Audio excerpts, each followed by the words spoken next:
When I was working with a young family and there were 3 children under 5 in the home, and they said, Jaqi, can you go and help this family?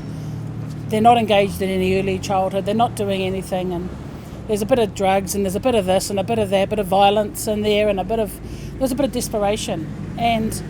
But when I went in there, I had to talk to the mum, and I says, what are your dreams for your kids?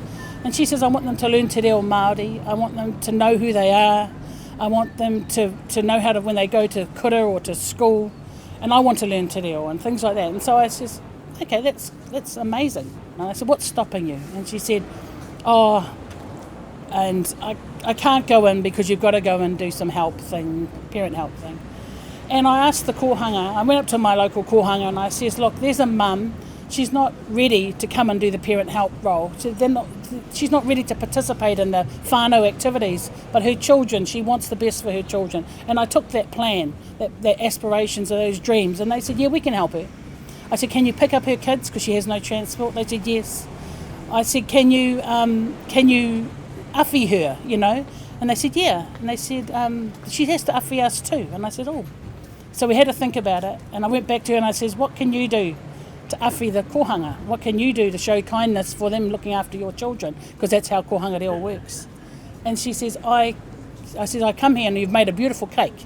I said, could you make a cake each week? And those days you could do that before the health and safety got in the way.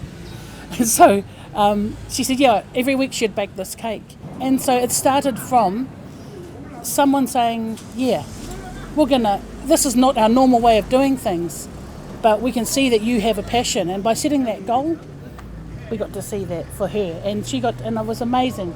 I met her at a little outside concert and I went, oh my gosh, these boys are now up to my height.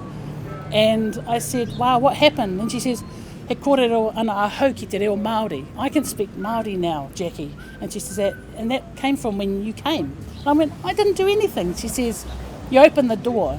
And I says, and the kohanga for me showed the kindness.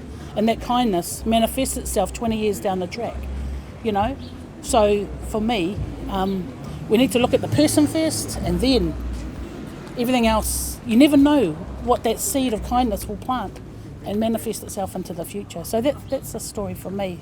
That's what drives me to do. It's where it all started for me, planting that seed of education. So yeah.